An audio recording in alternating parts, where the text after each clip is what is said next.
साथियों, आप सभी का इस प्लेटफ़ॉर्म पर स्वागत है। इस वीडियो में हम लोग जो है, घटनाचक्र पब्लिकेशन के द्वारा जो करंट क्विज़ 2024 नाम से समसामयिक घटनाओं का वस्तुनिष्ठ प्रश्न कोश वार्षिक संकलन प्रकाशित किया गया है, जिसमें 1 जून 2023 से लेके 15 जनवरी 2024 तक के करंट अफ़ेयर को संकलित किया गया है, जो आपके आगामी सभी परीक्षाओं, चाहे आरओ, एआरओ 2023 की परीक्षा हो या यूपीपीसी 2024 की परीक्षा हो या आपकी यूपी पुलिस की परीक्षा हो, इन सभी परीक्षाओं के लिए काफ़ी महत्वपूर्ण साबित होगा। तो इस वीडियो में हम लोग अंतरराष्ट्रीय प्रदेश के संबंध में जो भी महत्वपूर्ण क्विज या एमसीक्यू दिए गए हैं उनको यहां पर देखेंगे। तो पहला प्रश्न है कि निम्न कथनों पर विचार कीजिए। दो कथन दिए गए हैं। पहला, दिसंबर 2023 में चीन द्वारा विश्व की सबसे गहरी और सबसे बड़ी भूमिगत प्रयोगशाला का परिचालन प्रारंभ किया गया। ये कथन आपका सही है। दूसरा, चीन की भूमिगत प्रयोगशाला 2400 मीटर गहरे तथा दक्षिण पश्चिम चीन के सिचुआन प्रांत में स्थित है। ये कथन भी सही है। दो के दोनों कथन यहाँ पर सही है, तो ए ऑप्शन हो जाएगा।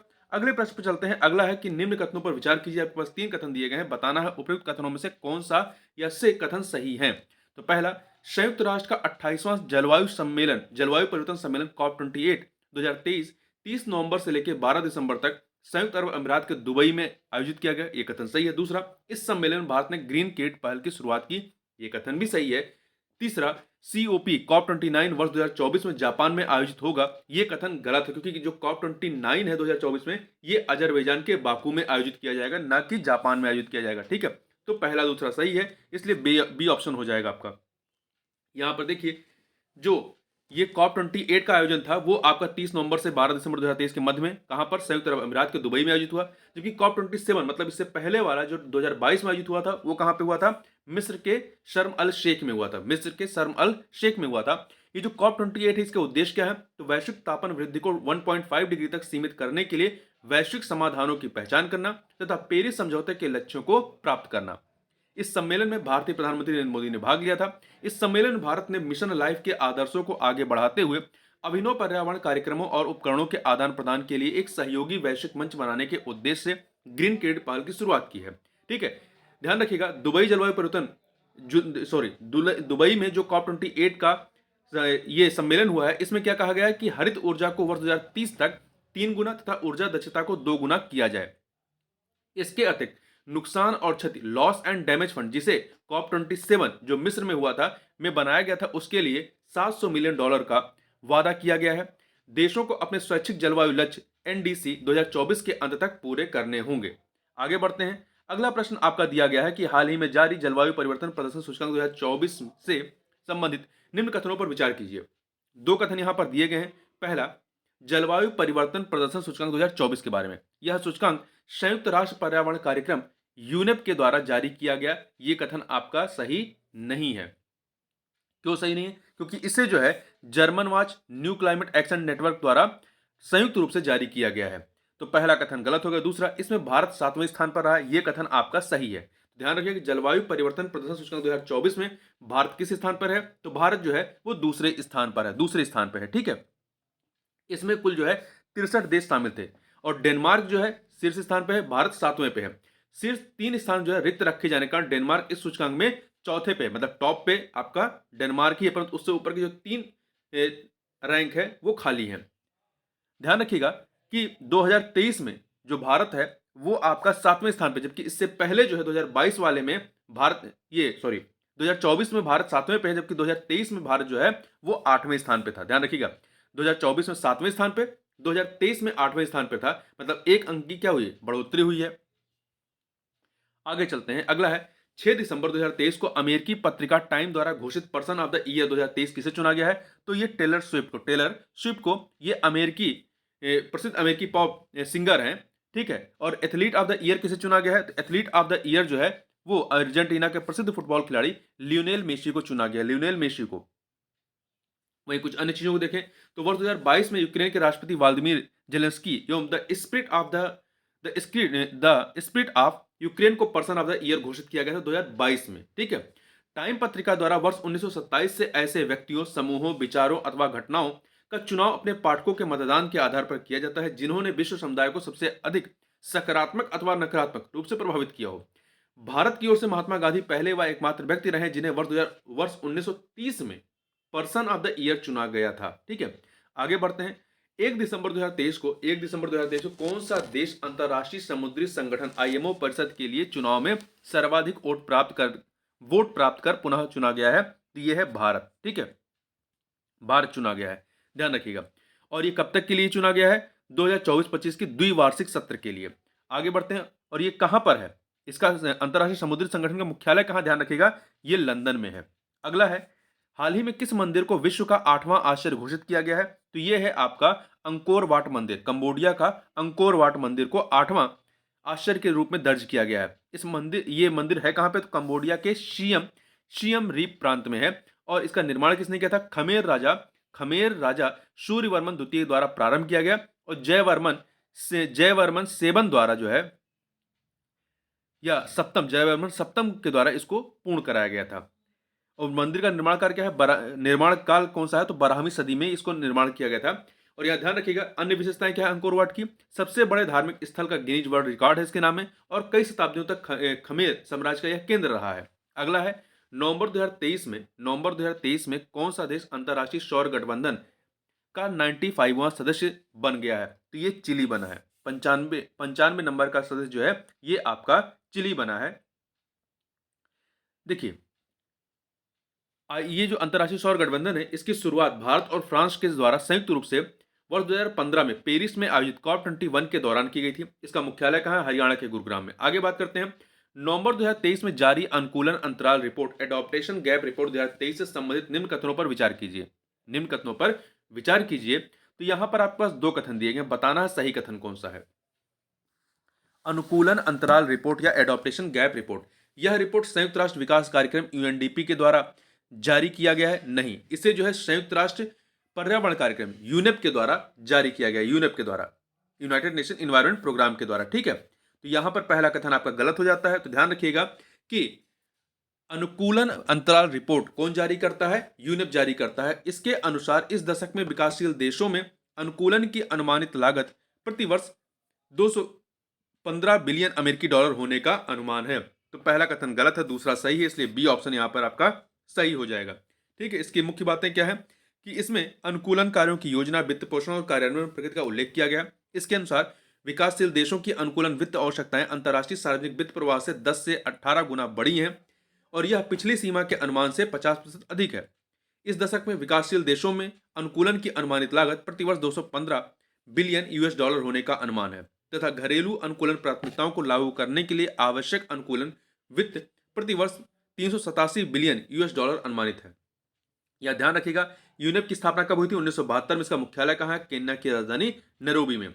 आगे बात करते हैं, नवंबर 2023 में जारी विश्व डिजिटल प्रतिस्पर्धात्मकता रैंकिंग कौन सा है? विश्व डिजिटल प्रतिस्पर्धात्मकता रैंकिंग 2023 संबंधित निम्न कथनों पर विचार कीजिए। यहां पर आपके पास दो कथन दिए गए हैं, बताना है सत्य कथन कौन से हैं। पहला, इसे विश्व आर्थिक मंच वर्ल्ड इकोनॉमिक फोरम के द्वारा जारी किया जाता है? नहीं, ये कथन गलत है, क्योंकि जो वर्ल्ड डिजिटल कॉम्पिटिटिवनेस रैंकिंग है, इसे IMD वर्ल्ड कॉम्पिटिटिवनेस सेंटर के द्वारा जारी किया गया है। ठीक है, और ये इसका 7वां संस्करण है।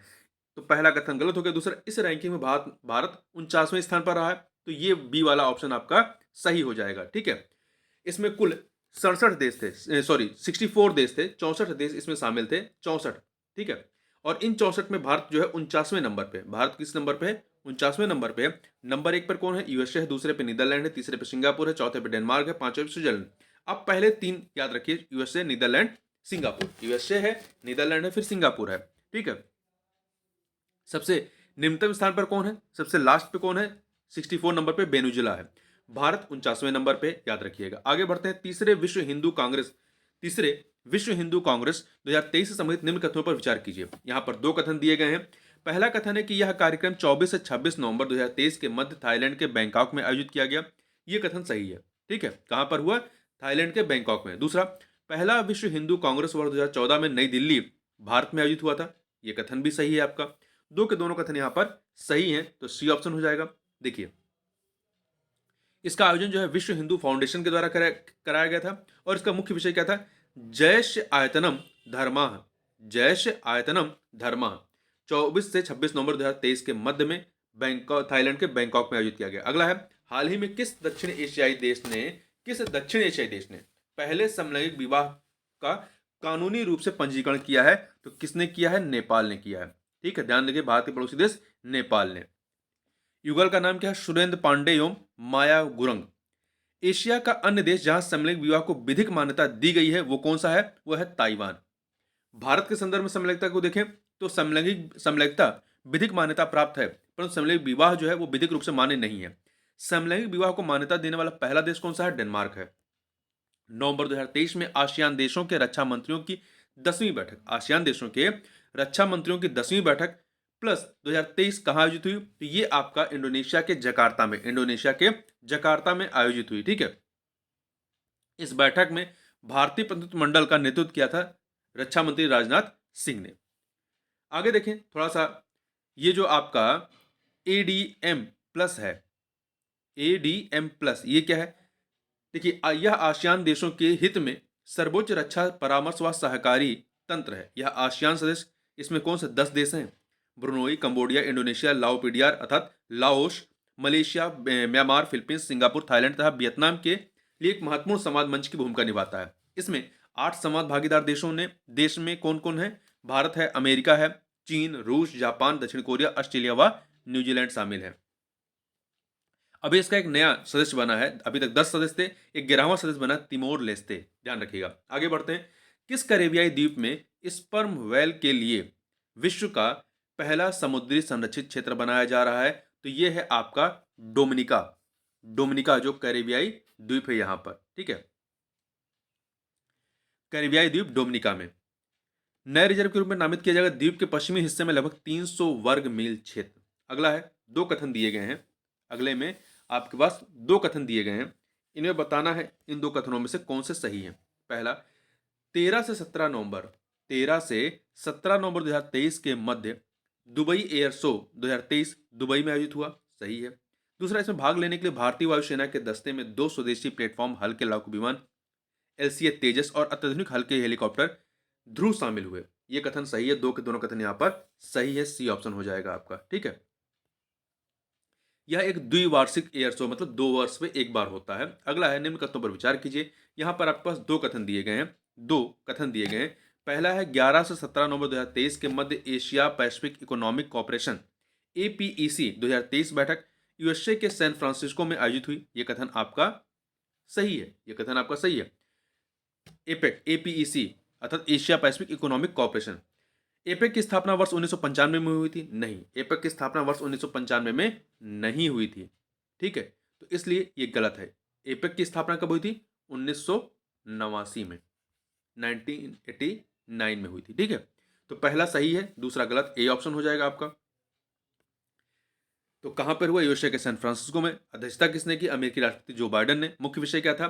Creating a resilient and sustainable future for all, creating a resilient and sustainable future for all. आगे बढ़ते हैं, अगला है आपका, नहीं इसी के बाद थोड़ा सा और देख लेते हैं एपेक के बारे में। एपेक है क्या?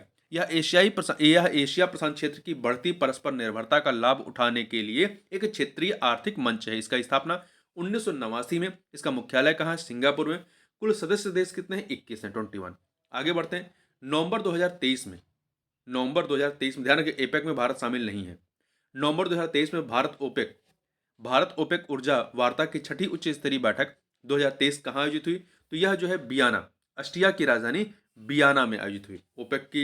ओपेक का जो सचिवालय है बियाना में है। ठीक है, इसकी सह अध्यक्षता किसने की? ओपेक के महासचिव हैथम अल घैस और भारत के केंद्रीय मंत्री हरदीप सिंह पुरी ने। इसकी अगली उच्च स्तरीय बैठक वर्ष 2024 में भारत में आयोजित होगी। ओपेक के बारे में बात करें तो पेट्रोलियम निर्यातक देशों का संगठन है। इसकी स्थापना वर्ष 1960 में बगदाद में हुई थी, बगदाद में। ठीक है, इसका मुख्यालय ऑस्ट्रिया के वियना में है। अगला है 8 नवंबर 2023 को जारी क्यूएस एशिया यूनिवर्सिटी रैंकिंग 2024 से संबंधित निम्न कथनों पर विचार कीजिए। यहाँ पर दो कथन आपके पास दिए गए हैं, बताना है सही कौन से। पहला, इस रैंकिंग में 750 एशियाई शिक्षा संस्थानों और विश्वविद्यालयों को शामिल किया गया, ये कथन आपका गलत है। ठीक है, क्योंकि 750 नहीं बल्कि 856 एशियाई शिक्षा संस्थानों और विश्वविद्यालयों को शामिल किया गया था। पहला कथन गलत हो गया। दूसरा, रैंकिंग में भारतीय संस्थानों में आईआईटी बॉम्बे को शीर्ष स्थान मिला है, ये कथन सही है। तो दूसरा कथन सही, बी ऑप्शन हो जाएगा आपका। ठीक है, तो ये कुल इसका 16वां संस्करण था क्यूएस एशिया यूनिवर्सिटी रैंकिंग है। ठीक है, पूरे वर्ल्ड की बात नहीं कर रहे हैं। तो इसमें जो शीर्ष 5 संस्थान है, नंबर 1 पे चीन का पेकिंग यूनिवर्सिटी है, दूसरे पे हांगकांग का द यूनिवर्सिटी ऑफ हांगकांग है, तीसरे पे सिंगापुर का नेशनल यूनिवर्सिटी ऑफ सिंगापुर। बस 3 याद रखिए, ठीक है। और भारत के जो शीर्ष पाँच हैं उसमें आईआईटी बॉम्बे 40वें स्थान पर है, आईआईटी दिल्ली 46वें पे है, आईआईटी मद्रास 53 53 पे, भारतीय विज्ञान संस्थान ये 58 पे है, और आईआईटी खड़गपुर जो है 59 पे है। तो टॉप पे भारत की तरफ से टॉप पे कौन है? आईआईटी बॉम्बे है। आगे बढ़ते हैं। हाल ही में जारी वैश्विक टीबी रिपोर्ट 2023, हाल ही में जारी वैश्विक टीबी रिपोर्ट 2023 संबंधित निम्न कथनों पर विचार कीजिए। यहाँ पर आपके पास 2 कथन दिए गए हैं, 2 कथन है, बताना है सही कौन सा। देखिए, इस रिपोर्ट में 192 देशों और क्षेत्रों ने टीबी मामलों का डेटा रिपोर्ट किया है, टीबी मामलों का डेटा रिपोर्ट किया, ये कथन सही है। वर्ष 2022 में टीबी से पीड़ित नए निदान वाले लोगों की संख्या 7.5 मिलियन थी, ये कथन भी आपका सही है। दो के दोनों कथन यहाँ पर सही है, सी ऑप्शन हो जाएगा। इसको जारी किसने किया है? विश्व स्वास्थ्य संगठन WHO के द्वारा इसको जारी किया गया है, ठीक है। कोविड-19 के बाद 2022 में एक एकल संक्रामक रोगों से होने वाली मौतों का दूसरा प्रमुख कारण टीबी रहा है। यहाँ ध्यान रखिएगा, यह वर्ष 1995 में विश्व स्वास्थ्य संगठन द्वारा वैश्विक टीबी निगरानी शुरू करने के बाद से दर्ज किया गया सबसे बड़ा आंकड़ा है, ठीक है। यहाँ ध्यान रखिएगा कि वर्ष 2020 से 2021 में टीबी से पीड़ित नए निदान वाले लोगों की संख्या में वैश्विक कमी में 60% से अधिक हिस्सा संयुक्त रूप से भारत, इंडोनेशिया और फिलीपींस का रहा है। भारत, इंडोनेशिया और फिलीपींस का रहा है। आगे बढ़ते हैं। अगला है वर्ष 2015 से 2022 तक। वर्ष 2015 से 2022 तक टीबी से होने वाली मौतों की वैश्विक संख्या में कुल कमी 19% थी। थोड़ा सा यदि हम बात करें भारत के संदर्भ में, इस रिपोर्ट के अनुसार भारत ने टीबी के मामलों का पता लगाने में सुधार को लेकर उल्लेखनीय प्रगति की है। वैश्विक दर की तुलना में भारत में टीबी के मामलों में कमी की दर लगभग दोगुनी है। WHO ने वर्ष 2015 के बाद से टीबी के मामलों में 16% और टीबी मृत्यु दर में 18% की कमी को प्राप्त करने पर भारत की सफलता को मान्यता दी है। उपचार कवरेज में सुधार अनुमानित टीबी मामलों के 80% तक पहुंच गया है, जो विगत वर्ष की तुलना में 19% अधिक है। आगे बढ़ते हैं। यहाँ ध्यान रखें, इस अवधि के दौरान भारत सहित वैश्विक स्तर पर टीबी से मृत्यु दर में 18% की कमी दर्ज की गई है। अगला है, नवंबर 2023 में राष्ट्रीय मानवाधिकार संस्थानों का 14वां अंतर्राष्ट्रीय सम्मेलन 2023 कहाँ आयोजित हुआ? तो यह आपका कोपेनहेगन में। कहाँ पर? डेनमार्क की राजधानी कोपेनहेगन में राष्ट्रीय मानवाधिकार संस्थानों का 14वां अंतर्राष्ट्रीय सम्मेलन जो है आयोजित किया गया, ठीक है, नवंबर 2023 में। इसका मुख्य विषय क्या था? Torture and other ill treatment, torture and other ill treatment, the role of national human right institutions. इस सम्मेलन में राष्ट्रीय मानवाधिकार आयोग के अध्यक्ष न्यायमूर्ति अरुण मिश्रा ने पार्टिसिपेट किया। राष्ट्रीय मानवाधिकार आयोग का गठन अधिनियम 1993 के तहत किया गया। इसकी स्थापना 12 अक्टूबर 1993 को हुई थी। आगे बढ़ते हैं। नवंबर 2023 में द्वितीय विश्व स्थानीय उत्पादन फोरम 2023 कहाँ आयोजित हुआ? नवंबर 2023 में द्वितीय विश्व स्थानीय उत्पादन फोरम 2023 कहाँ आयोजित हुआ? तो यह द हेग में। कहाँ पर? द हेग में, ठीक है, नीदरलैंड की राजधानी द हेग में द्वितीय विश्व स्थानीय उत्पादन forum, second world local production forum. इसका मुख्य विषय क्या था? Enhancing access to medicine and other health technologies. इसमें केंद्रीय रसायन और उर्वरक राज्य मंत्री भगवंत खुबा ने भारतीय प्रतिनिधित्व मंडल का नेतृत्व किया। इस दौरान उन्होंने यूरोपीय औषधि एजेंसी का दौरा भी किया। साथ ही भारत और नीदरलैंड के बीच चिकित्सा उत्पाद विनियमन के क्षेत्र में सहयोग पर एक आशय ज्ञापन MOU पर हस्ताक्षर किए गए, मेमोरेंडम ऑफ पे हस्ताक्षर किए गए, ठीक है। आगे बढ़ते हैं। विश्व स्थानीय उत्पादन फोरम WLPA के बारे में बात करें, यह दवाओं और अन्य स्वास्थ्य प्रौद्योगिकियों तक पहुंच बढ़ाने के उद्देश्य से WHO की पहल पर बनाया गया एक मंच है। आगे बढ़ते हैं। AI सुरक्षा शिखर सम्मेलन, AI सुरक्षा शिखर सम्मेलन 2023 संबंधित निम्न कथनों पर विचार कीजिए। यहाँ पर आपके पास 2 कथन दिए गए, बताना सही कौन सा।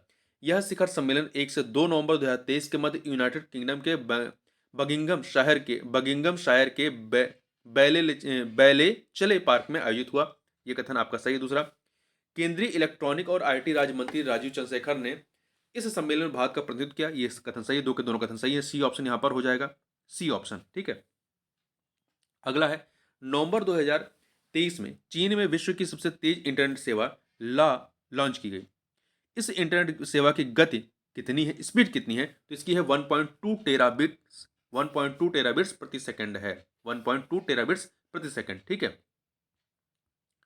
और यह इंटरनेट बनाया है किसने? सिंघुआ विश्वविद्यालय, चाइना मोबाइल, हुआई टेक्नोलॉजी और सरनेट कॉर्पोरेशन ने मिलकर के। अगला है, नवंबर 2023 में भारत श्रीलंका व्यापार शिखर सम्मेलन 2023 कहाँ आयोजित किया गया? तो यह कोलंबो में, श्रीलंका के कोलंबो में आयोजित किया गया नवंबर 2023 में किसके द्वारा? भारतीय उद्योग परिसंघ, इको Lanka chamber of commerce and industry और सिलोन चैम्बर ऑफ कॉमर्स द्वारा संयुक्त रूप से। मुख्य विषय क्या था? संपर्क वृद्धि समृद्धि के लिए भागीदारी। संपर्क वृद्धि समृद्धि के लिए भागीदारी। देखिए, यह जो आपका CII भारतीय उद्योग परिसंघ है, ठीक है, ये 1895 में स्थापित भारत का एक गैर सरकारी संगठन है। CII जो है ये 1895 में स्थापित भारत का एक गैर सरकारी संगठन है। वर्तमान में R दिनेश इसके अध्यक्ष हैं। अंतर्राष्ट्रीय खनन और संसाधन सम्मेलन, अंतर्राष्ट्रीय खनन और संसाधन सम्मेलन 2023 कहाँ आयोजित हुआ? तो यह ऑस्ट्रेलिया के सिडनी में नवंबर 2023 में आयोजित किया गया। केंद्रीय मंत्री राव साहेब पाटिल दानवे ने इस सम्मेलन में भारतीय प्रतिनिधिमंडल का नेतृत्व किया। कौन सा देश सभी आवारा कुत्तों की नसबंदी और टीकाकरण करने वाला विश्व का पहला देश बन गया है? ये कौन सा देश है? ये है भूटान। ठीक है, भूटान ने सभी आवारा कुत्तों की नसबंदी और टीकाकरण करने वाला ये देश विश्व का पहला देश बन गया है। भूटान ने स्वयं घोषित किया है। आगे बढ़ते हैं इसमें। अगला है, देखिए, अक्टूबर 2023 में भारतीय प्रतिस्पर्धा आयोग CCI, भारतीय प्रतिस्पर्धा आयोग CCI अंतर्राष्ट्रीय प्रतिस्पर्धा नेटवर्क आसियान के 18 सदस्यीय संचालन समिति का सदस्य बन गया। भारतीय प्रतिस्पर्धा आयोग जो है अंतर्राष्ट्रीय प्रतिस्पर्धा नेटवर्क के 18 सदस्यीय संचालन समिति का सदस्य बन गया। आसियान को किस वर्ष, अर्थात अंतर्राष्ट्रीय प्रतिस्पर्धा नेटवर्क को किस वर्ष लॉन्च किया गया था? तो इसे 2001 में लॉन्च किया गया था। ठीक है, 2001 में। तो देखिए, अक्टूबर 2023 में स्पेन के बार्सिलोना में आयोजित आसियान के 22वें वार्षिक सम्मेलन के दौरान भारत इसका सदस्य बना है। सदस्य बना है। कितने वर्ष की सदस्यता अवधि है? 2 वर्ष की है। विशेष तथ्य क्या है कि CCI पहली बार आसियान के संचालन समिति का सदस्य बना है। आगे बढ़ते हैं, अंतर्राष्ट्रीय प्रतिस्पर्धा नेटवर्क के बारे में थोड़ा सा बात करें इसी में। तो आसियान जो है एकमात्र वैश्विक निकाय है जो वैश्विक रूप से प्रतिस्पर्धा कानून प्रवर्तन के लिए समर्पित है। इसे 25 अक्टूबर 2001 को लॉन्च किया गया था। भारतीय प्रतिस्पर्धा आयोग के बारे में बात करें तो यह देश की एक विनियामक संस्था, इसका उद्देश्य एक स्वास्थ्य प्रतिस्पर्धा को बढ़ावा देना है CCI का। और इसकी स्थापना कब हुई? 2003 में। ध्यान रखिए, 2003 में। वर्तमान अध्यक्ष कौन है? रवनीत कौर है। आगे बढ़ते हैं। अक्टूबर 2023 में अंतर्राष्ट्रीय यात्रा प्रदर्शनी एशिया 2023 कहाँ आयोजित हुई? ये सिंगापुर में। कहाँ पर? सिंगापुर में आयोजित हुई। पर्यटन मंत्रालय भारत सरकार ने टूर ऑपरेटरों और राज्य पर्यटन विभागों सहित विभिन्न हितधारकों के साथ इसमें पार्टिसिपेट किया। इसका उद्देश्य एशिया प्रशांत क्षेत्र सहित विश्व स्तर पर भारत आने वाले पर्यटन को बढ़ावा देना है। आगे बढ़ते हैं। हाल ही में जारी वैश्विक भुखमरी सूचकांक 2023 से संबंधित निम्न कथनों पर विचार कीजिए। इस सूचकांक में भारत जो है, इस सूचकांक में 125 देशों को रैंक प्रदान की गई और भारत इसमें 111वें स्थान पर है। ये दो के दोनों कथन सही हैं, इसलिए सी ऑप्शन हो जाएगा ग्लोबल हंगर इंडेक्स 2023 के बारे में। ठीक है, तो देखिए इस सूचकांक में 5 वर्ग बनाए गए हैं। सबसे अधिक मतलब भुखमरी की चरम भयावह स्थिति वाले, भयावह स्थिति, गंभीर, मध्यम और अल्प। देखिए इस आपका ये जो ग्लोबल हंगर इंडेक्स 2023 है, इसमें 20 ऐसे देश शामिल हैं जिनका GHI स्कोर 5 से कम है, बल्कि 5 से कम है। इन देशों को अलग अलग व्यक्तिगत रैंक प्रदान की नहीं की गई है। यहाँ थोड़ा सा देखते हैं, जो शीर्ष 5 देश है उसमें आपका बेलारूस, बोस्निया हर्जेगोविना, चिली, चीन और क्रोएशिया। मतलब यहाँ पे भुखमरी कोई समस्या ही नहीं है। भारत को 111वां स्थान प्राप्त हुआ है। भारत को 111वां और स्कोर कितना 28.7 है। 28.7 इनका भारत का स्कोर है। तो ये आपका गंभीर वाले कैटेगरी में आ जाता है। 28.7 आप देखिए यहाँ पर किस में आ जाएगा, यहाँ पर सीरियस वाले कैटेगरी में आ जाएगा, थर्ड वाले में। ठीक है, जबकि गत वर्ष भारत को 107वां स्थान मिला था। मतलब पिछले वर्ष से भारत की रैंक में क्या हुआ, 4 स्थानों की गिरावट हुई है। वहीं पड़ोसी देशों में देखें तो चीन जो है 120 से है, मतलब यहाँ ऊपर कोई समस्या नहीं है। श्रीलंका 60वें स्थान पे है, नेपाल 69वें पे है, बांग्लादेश 81 पे, पाकिस्तान 102 पे है। आगे चलते हैं। अगला है निम्न कथनों पर विचार कीजिए। निम्न कथनों पर विचार कीजिए। यहाँ पर 2 कथन दिए गए हैं। पहला है 11 अक्टूबर 2023 को हिंद महासागर रिम एसोसिएशन मंत्रिपरिषद की 23वीं बैठक 2023 श्रीलंका के कोलंबो में हुई। कहाँ पे हुई? श्रीलंका के कोलंबो में हुई। ये सही है। इस बैठक में भारत का प्रतिनिधित्व उपराष्ट्रपति जगदीप धनखड़ ने किया। ये कथन गलत है। पहला सही है, दूसरा गलत है। ठीक है, क्योंकि इसका नेतृत्व किसने किया? भारतीय प्रतिनिधिमंडल का केंद्रीय विदेश मंत्री डॉक्टर एस जयशंकर ने। ठीक है, डॉक्टर एस जयशंकर ने। भारत ने अगले 2 वर्षों 2023 से 25 तक इस एसोसिएशन के उपाध्यक्ष का पद संभाला है और केंद्रीय विदेश मंत्री ने श्रीलंका के राष्ट्रपति रानिल विक्रमसिंघे से मुलाकात की।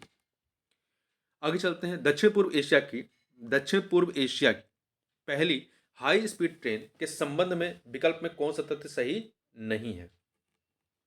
दक्षिण पूर्व एशिया की पहली हाई स्पीड रेल या ट्रेन, देखिए इसमें पहला है 2 अक्टूबर 2023 को इंडोनेशिया ने दक्षिण पूर्व एशिया की पहली हाई स्पीड रेल को लॉन्च किया, सही है। इस ट्रेन का नाम बुशु रखा गया, नहीं, इस ट्रेन का नाम बुशु नहीं, इस ट्रेन का हुज रखा गया, हुज, ये हुज। तो यहां पर आपका दूसरा कथन गलत है। इस ट्रेन की अधिकतम गति 350 किलोमीटर प्रति घंटा है, सही। यह ट्रेन जकार्ता को पश्चिमी जावा प्रांत की राजधानी बांडुंग से जोड़ती है, ये सही है। ये क्या है? यह एक बुलेट ट्रेन है, ठीक है, बुलेट ट्रेन है। ध्यान रखिएगा कि दक्षिण पूर्व एशिया में सबसे पहले किसने बुलेट ट्रेन चलाई? तो इंडोनेशिया ने। 5 अक्टूबर 2023 को साहित्य के नोबेल पुरस्कार 2023 की घोषणा की गई। इससे संबंधित निम्न कथनों पर विचार कीजिए। यहां पर आपके पास 2 कथन दिए गए हैं, बताना सही कौन सा। पहला, इस वर्ष यह पुरस्कार ब्रिटिश लेखक जॉन एरनॉक्स को प्रदान किया गया, नहीं, जॉन एरनॉक्स को नहीं दिया गया। यह पुरस्कार नॉर्वे के लेखक जॉन ओलाफ फोस्से को प्रदान किया गया, जॉन ओलाफ फोस्से को दिया गया, ठीक है। तो पहला कथन गलत हो गया। दूसरा, यह पुरस्कार नवोन्मेषी नाटकों और गद्य के लिए जो अनकही को आवाज देते हैं के लिए प्रदान किया गया, ये कथन सही है। तो बी वाला ऑप्शन आपका सही है, ए गलत है। देखिए थोड़ा सा और बात करें, देखिए 2022 का जो पुरस्कार था वो फ्रांस के लेखक एनी एरनॉक्स, वो भी एनी एरनॉक्स जो यहाँ दिया गया विकल्प में, वो ब्रिटिश लेखक नहीं थे, फ्रांस के लेखक थे एनी एरनॉक्स, जिनको 2022 में दिया गया था, ठीक है। और एनी एरनॉक्स 2022 में यह पुरस्कार पाने वाली पहली फ्रांसीसी लेखिका थी। जॉन ओलाफ फोशे, जिनको इस बार दिया गया है, इनके प्रमुख कृतियों में मेलन चोलिया और मॉर्निंग एंड इवनिंग शामिल है। आगे बढ़ते हैं। 5 अक्टूबर 2023 को निवेश पर भारत और यूएई के उच्च स्तरीय संयुक्त कार्यबल की 11वीं बैठक 2023 कहाँ हुई थी? भारत और यूएई, संयुक्त अरब अमीरात की। कहां पर हुई? अबू धाबी में, अबू धाबी में, ठीक है। आगे चलते हैं। 6 अक्टूबर 2023 को नोबेल शांति पुरस्कार 2023 की घोषणा हुई। इससे संबंधित निम्न कथनों पर विचार कीजिए। यहां पर आपके पास 2 कथन दिए गए हैं, यहां पर आपके पास 2 कथन दिए गए हैं, बताना है इनमें से सही कौन सा है, ठीक है। तो देखिए पहला है आपका, इस वर्ष यह पुरस्कार जेल में बंद ईरानी मानवाधिकार कार्यकर्त्री नरगिस मोहम्मदी को प्रदान किया जाएगा, यह कथन सही है। दूसरा, वह यह पुरस्कार पाने वाली 16वीं महिला होंगी, नहीं, पहला तो सही, दूसरा गलत है। 16वीं महिला नहीं है, 19वीं महिला होंगी, 16वीं नहीं, 19वीं, ठीक है, ईरान की दूसरी है। तो इस वर्ष यह पुरस्कार जेल में बंद ईरानी मानवाधिकार कार्यकर्त्री नरगिस मोहम्मदी को प्रदान किया जाएगा। उन्हें यह प्रतिष्ठित सम्मान ईरान में महिलाओं के उत्पीड़न के खिलाफ उनकी लड़ाई और सभी के लिए मानवाधिकारों स्वतंत्रता को बढ़ावा देने की उनकी लड़ाई के लिए प्रदान किया जाएगा।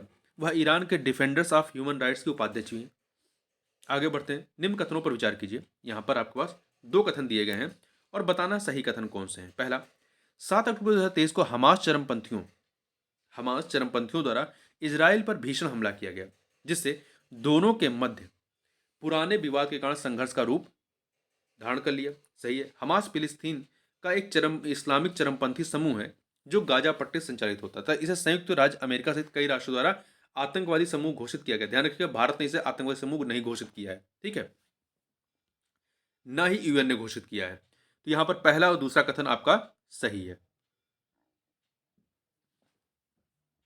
आगे चलते हैं।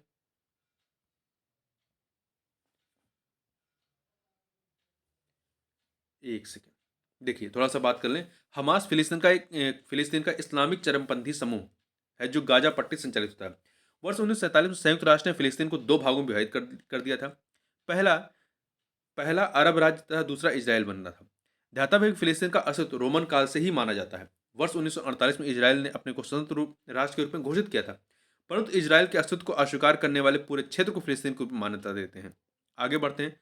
2 कथन यहाँ पर दिए गए हैं, निम्न कथनों पर विचार करना है, बताना इन दोनों में से सही कौन से हैं या कौन सा या से सही है। पहला है, 7 सितंबर 2023 को 20वां आसियान भारत शिखर सम्मेलन 2023 इंडोनेशिया के जकार्ता में आयोजित हुआ, यह कथन सही है। इस सम्मेलन में भारत का प्रतिनिधित्व विदेश मंत्री डॉक्टर एस जयशंकर ने किया, यह कथन गलत है। पहला सही है, दूसरा गलत है, ठीक है। क्योंकि इसकी सह अध्यक्षता किसने की या सम्मेलन में प्रतिनिधित्व किसने किया? भारतीय प्रधानमंत्री नरेंद्र मोदी जी ने। ठीक है, तो यहाँ पर पहला कथन आपका सही है, दूसरा गलत है, तो ए ऑप्शन हो जाएगा।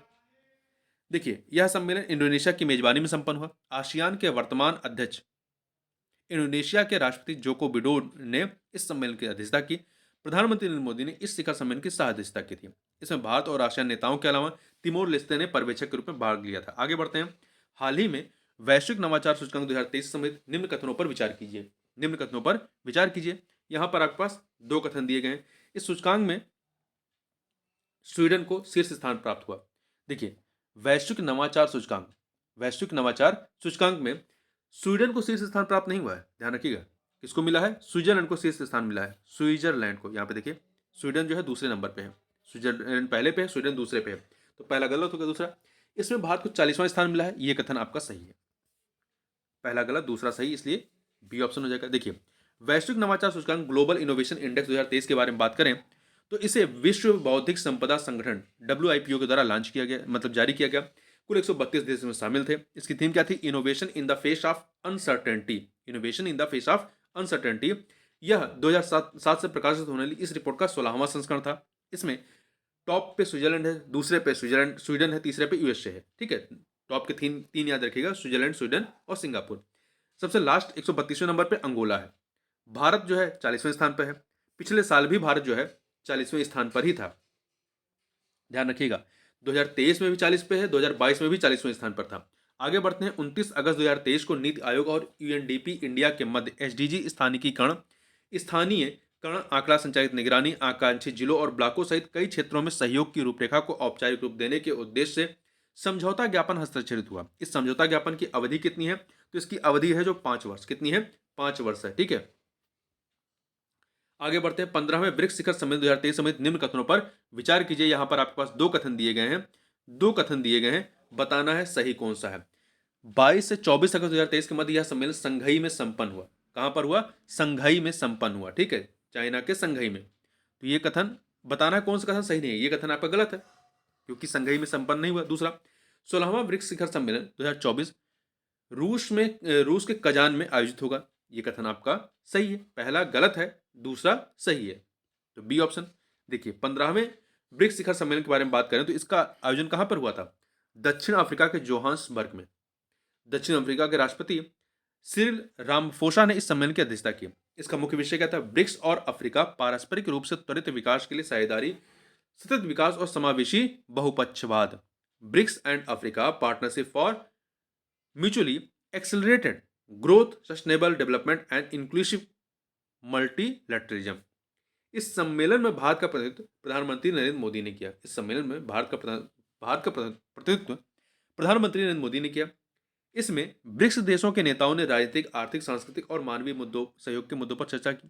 देखिए, इसमें ब्रिक्स के 6 नए देशों को शामिल करने पर सहमत बनी।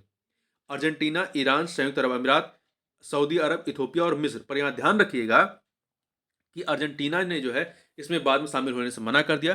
तो ब्रिक्स के 5 नए सदस्य बने हैं। ठीक है, 5 पहले थे, 5 नए बने हैं। तो इस चीज को कंफ्यूज मत रहिएगा कि अर्जेंटीना इसमें शामिल है। अर्जेंटीना इसमें शामिल नहीं है। तो 10 सदस्य हो गए हैं। ईरान, संयुक्त अरब अमीरात है, सऊदी अरब है, इथोपिया और मिस्र, ये 5 ही शामिल हुए हैं। आगे बढ़ते हैं। निम्न कथनों पर विचार कीजिए। यहाँ पे 2 कथन दिए गए हैं, बताना है सही कौन सा है। पहला है, हाल ही में WHO ने इराक को उष्णकटिबंधीय रोग ट्रैकोमा से मुक्त होने की घोषणा की है। इराक यह मान्यता प्राप्त करने वाला विश्व का 50वां देश है। सही है ये कथन। दूसरा, ट्रैकोमा विश्व में अंधेपन के लिए जिम्मेदार प्रमुख संक्रामक रोग है। ट्रैकोमा एक उपेक्षित उष्णकटिबंधीय रोग है। पहला कथन भी सही है, दूसरा कथन भी सही है, सी ऑप्शन हो जाएगा। ठीक है, देखिए, जुलाई 2023 में विश्व स्वास्थ्य संगठन WHO ने इराक को उष्णकटिबंधीय बीमारी ट्रैकोमा से मुक्त होने की घोषणा की है और यह 50वां देश बना है। और यह 42 देशों में एक सार्वजनिक स्वास्थ्य समस्या भी है। तो इस प्रकार से इस वीडियो में बस इतना ही। मिलते हैं नेक्स्ट वीडियो में, तब तक के लिए बहुत बहुत धन्यवाद।